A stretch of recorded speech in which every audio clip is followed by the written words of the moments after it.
See, never mind if you cannot at once obtain the thing you long for.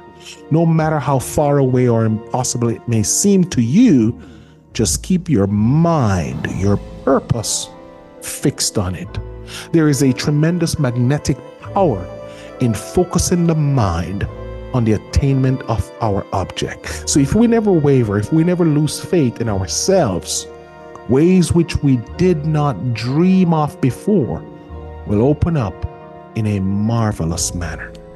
See, those are some wise words from Orson Swett Marsden. He was the original founder and editor of Success Magazine that began in 1897. So we're talking a while ago. And in my humble opinion, those powerful words that I just shared with you, those words of reason still apply to this very day and will remain relevant, as far as I'm concerned, many, many years from today.